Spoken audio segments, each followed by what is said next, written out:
Do you know what this is?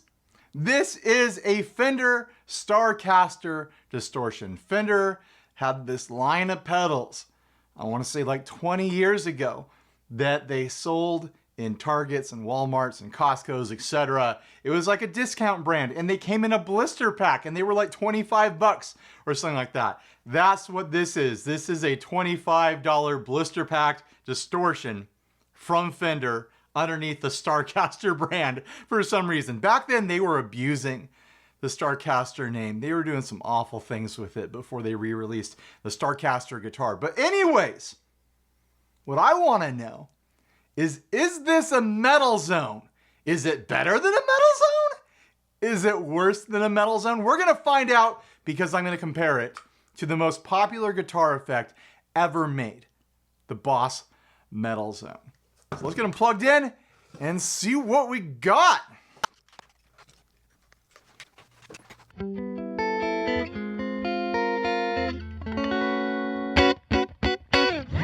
going to be using my Cream Guitars Voltage model here because why not?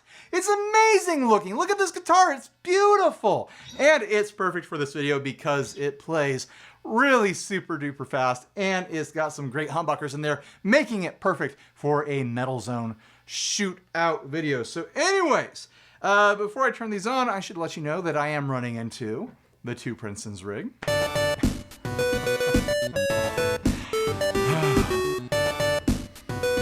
And it's very hot in this garage. We are experiencing a heat wave here in San Diego. So please enjoy watching me get all red and glistening throughout this video. Let's get started. I have been playing around with the Starcaster by Fender Distortion, and it is absolutely definitely a metal distortion. There is no disputing that.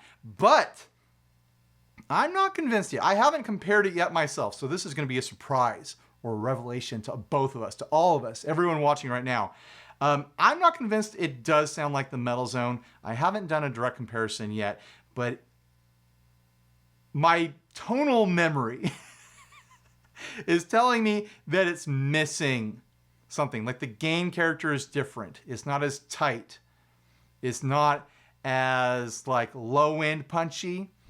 And metal zones also tend to have a bit of like a tone blanket over them on a lot of settings, where it just feels like there's something kind of like muffling it in a way, depending on the settings. Of course, you could dime those highs and get over that. But that's where my tonal memory is, tonal memory.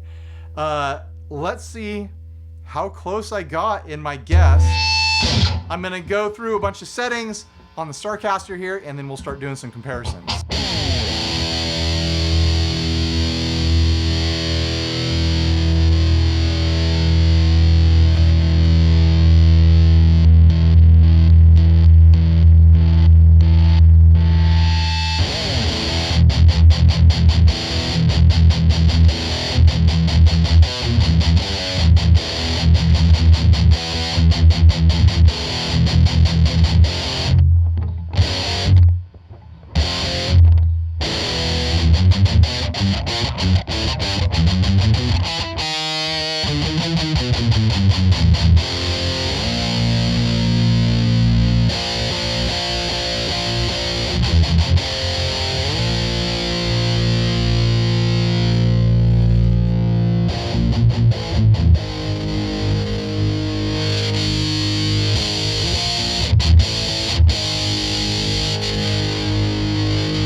All the pots are scratchy. It feels like I should open it up and spray some deoxit in there at some point.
sloppy, but at least I got a pinch harmonic in at the end, right?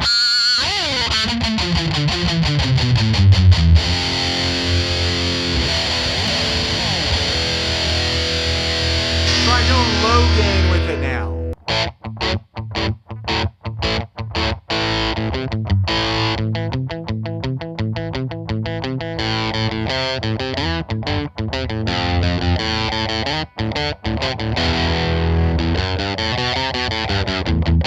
Oh, that's kind of a fun light fuzz sort of sound.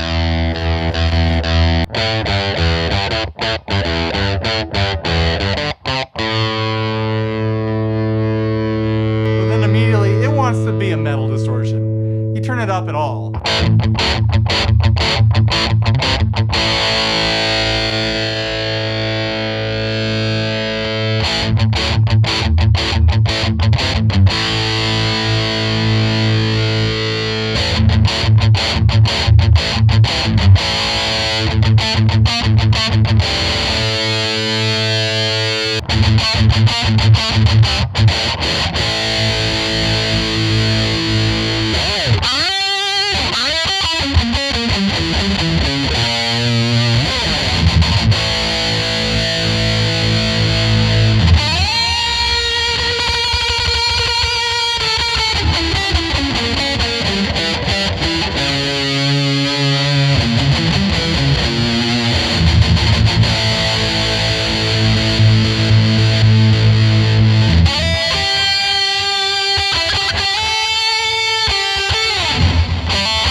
Guys, it's kind of a fun metal distortion.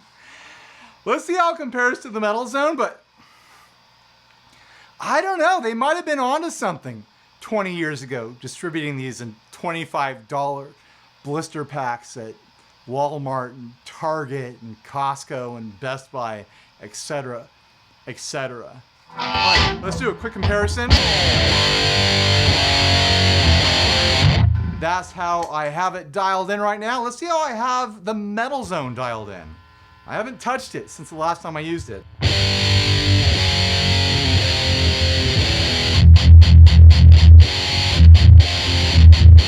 You can hear that tone blanket I'm talking about, where the Starcaster is more wide open. But let's see if I can dial it in to be closer.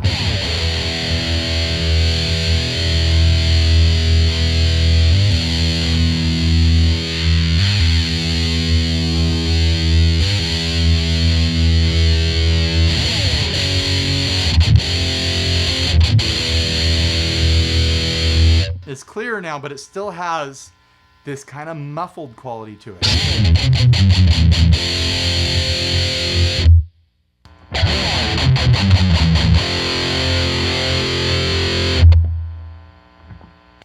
There's something about where the mids are sitting, where this is kind of woodier in the mids, where the rest of the signal feels more wide open, where the mids in the Metal Zone are darker and more muffled sounding.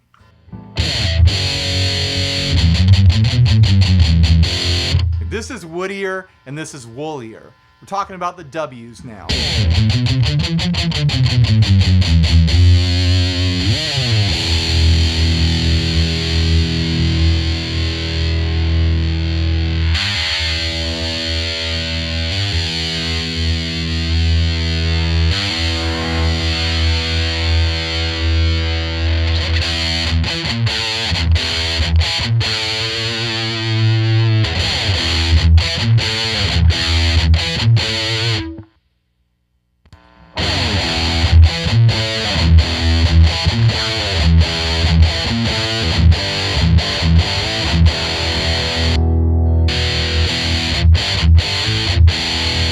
More gain on tap with the Metal Zone for sure, and it's tighter.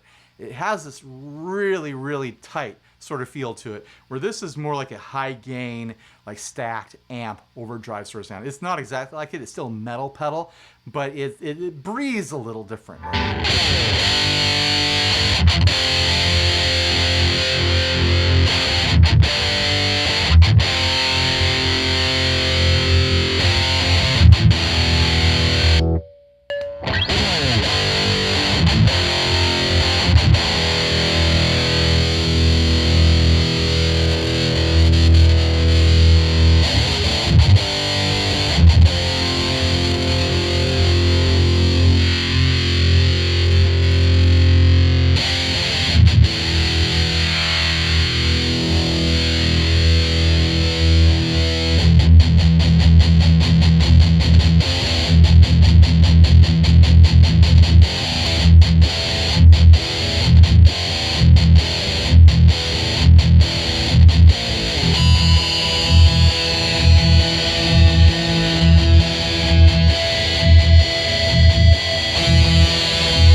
I know that's not the best, like, definitive test ever, but I feel like this cuts better. Maybe this chugs better?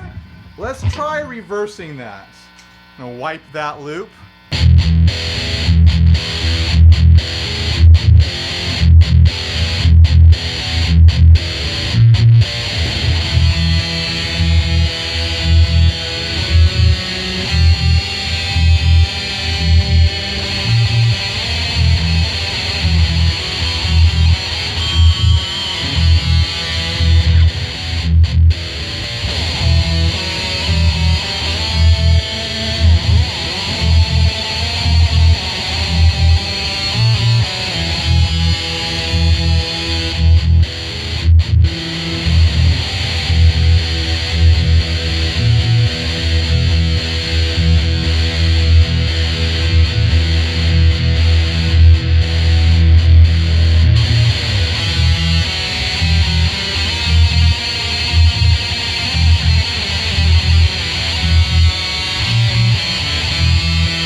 Yeah, it's, you know, it's different tools for different jobs. I'm actually pretty impressed with how good this sounds, especially as a lead distortion. Like, it does a great job of putting the lead up above the mix, where the metal zone is so fat and chunky, and it has that woolly, like, kind of tone blanket sort of quality to it that, I don't know, right now, in my opinion, if I was recording a song right now, or a track right now, I would be using this as my background chugga-chuggas and doing my leads with the Starcaster, a $25 blister pack pedal from the early 2000s. Really not bad. Like, this one's seen some wear. It's seen some use. There is rust around all the washers up here. I had to put some deoxit in the foot switch, and it's still a little bit buggy here and there. I probably need to crack it open and deoxit all the pots and everything like that, because they're all a little scratchy. But this thing's seen some use. When I look at a used guitar and it's got some natural wear on it, some natural relic, I'm like, oh, that might be good because someone was playing it. This might be good because someone was playing it, or they just left it outside. But it's definitely a metal pedal. It's that metal sound. I don't know what to say, but it's not a metal zone. It's slightly different. If you're avoiding these because you think it's just going to be a metal zone, or if you're buying these because you think it's going to be a metal zone. Not quite. Not quite. It's in the same neighborhood. maybe even the same apartment building. Like they're like 2 doors down from each other. But it's not a metal zone in my opinion. I haven't been able to dial it in to sound exactly the same. You know what? Let's do what a lot of people are gonna ask for. Let's match knob settings. So let's match the Fender to the Boss.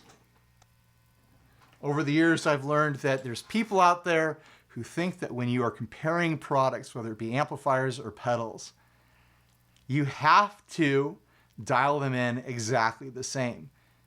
But that's not the way circuits work. There's different component values. There's different things going on in the circuit. Turning the high all the way up on here, in my assumption, my opinion, is not going to be the same as turning the high all the way up on here. And matching the knob position is not going to be the same on these 2 pedals or between 2 different amps, etc., etc.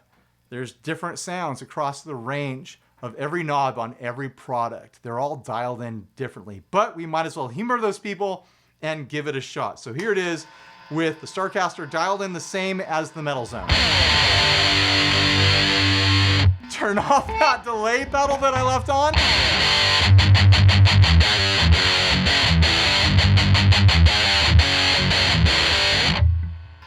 Back to the metal zone.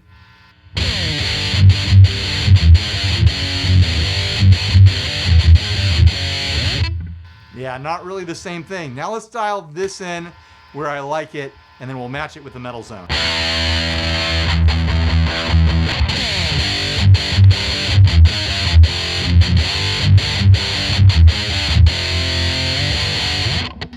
All right, let's match that on the metal zone.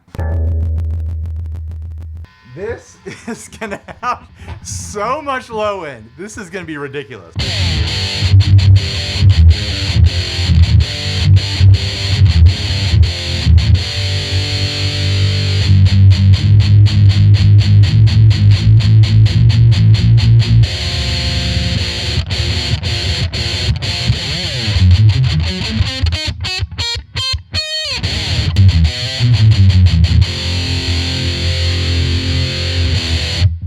I mean, it's huge sounding. There's a reason why the metal zone is Boss's top selling pedal of all time. Maybe the most sold pedal of all pedals ever.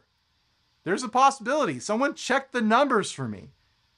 Every single teenage boy who ever learned to play guitar either ended up or wanted a metal zone and bought it later in life if they couldn't afford it when they were a kid. And there's a reason for that. It just sounds like pure hormones. It's pure angst. It is every emotion every teenage boy is trying to get out all at once. It's overwhelming is what it is. I find that I actually prefer, now as an adult, a more restrained sound, believe it or not.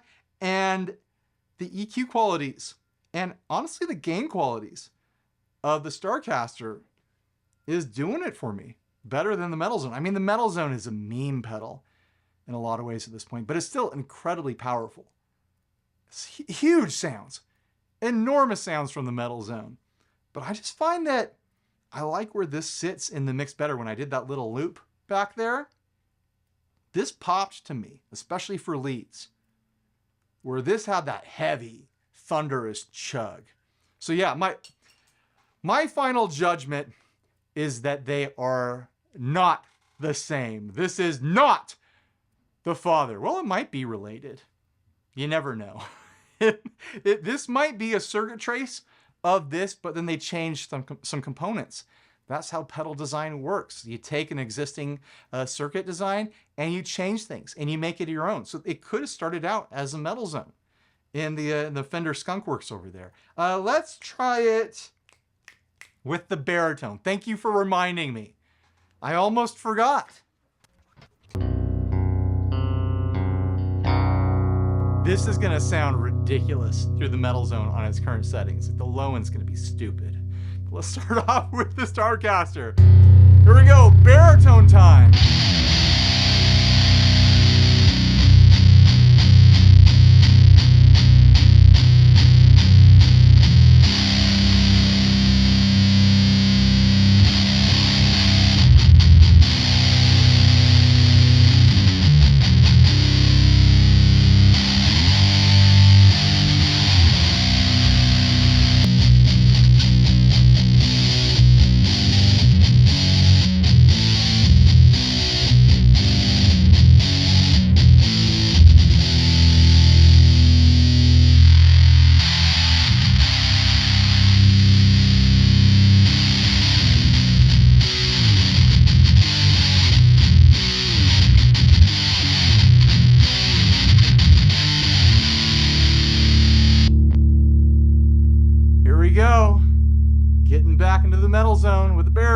We're in the metal zone, baritone zone.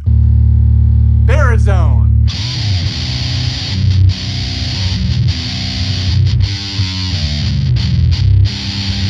Really not bad.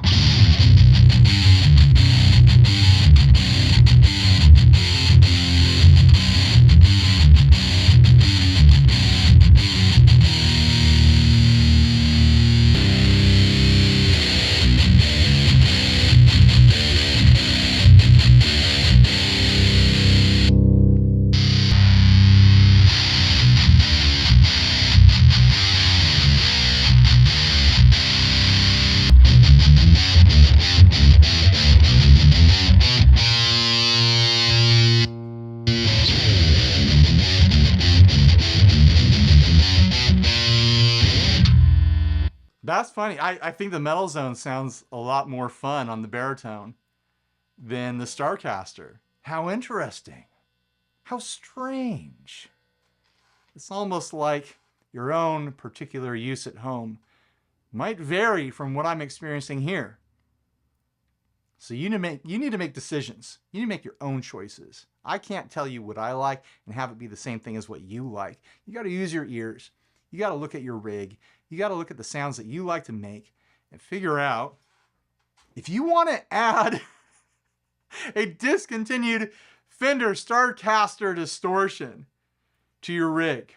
I'll have a reverb link down below if you want to shop for these things. Maybe there's a couple on there. When I bought mine, there was 5, and I bought the 5th one. And so I left 4 behind. Don't overpay for these. Don't do it. Underpay for them. Find them cheap wherever you can. Go to pawn shops. Look at Craigslist, eBay, wherever. But, you know, if you really, really want one and they're somewhere and they're more expensive than you expect them to be, I paid $50 for mine. It was the cheapest one on Reverb when I bought it. I'm just getting a little bit of ground hum from my amps right now. I'm going to kill them. Yeah, don't overpay for these things. I paid $50 for mine, and that's double what they sold for new 20 years ago. So, like, they were all over the map. When I bought this one, there were some up as high as 99 bucks. Like, don't go broke buying one of these things. I'll say that. If you really, really want one, you know, look at Reverb. I'll have a link down below. Check eBay. I don't know. Watch Craigslist. These things pop up from time to time. Go to garage sales. You might find them there. But yeah, definitely don't fall into this trap of trying to buy a thing to flip it because a YouTuber covered it. I'm not Josh Scott.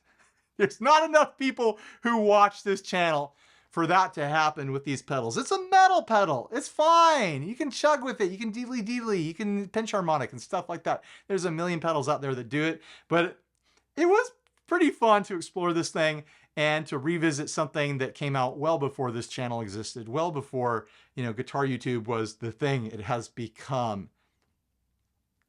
That being said, if you watch the podcast that we do on this channel, the weekly podcast, a week and a half ago as of filming this is when I bought this, and I bought it in the middle of the show. We were covering an ad for one of these, and I was like, you know what? I'm going to buy this one.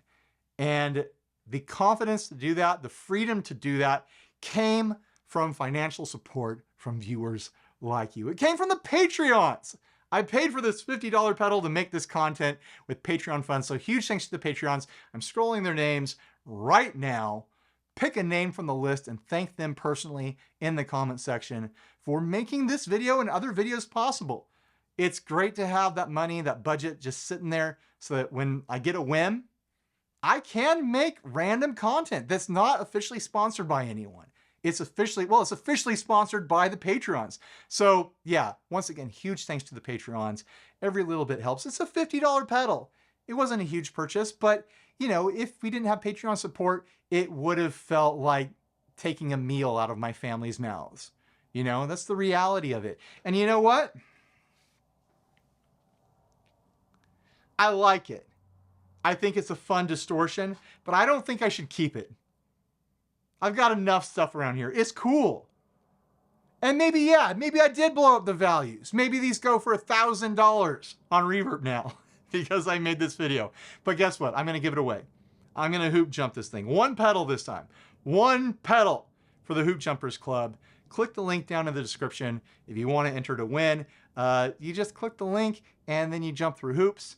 I'll have links to, all my big affiliate links that I do, so that if you buy something during the week after clicking the link, then I'll get a cut, even if it's something that wasn't in the link that I posted. Like you go to Amazon to look for these if they're over there, or I put some other link and you look at the thing and go like, oh, that's interesting. Then you come back a few days later and you buy fish food or cat food, or you buy a can opener for your cat food or a bag opener for your fish food.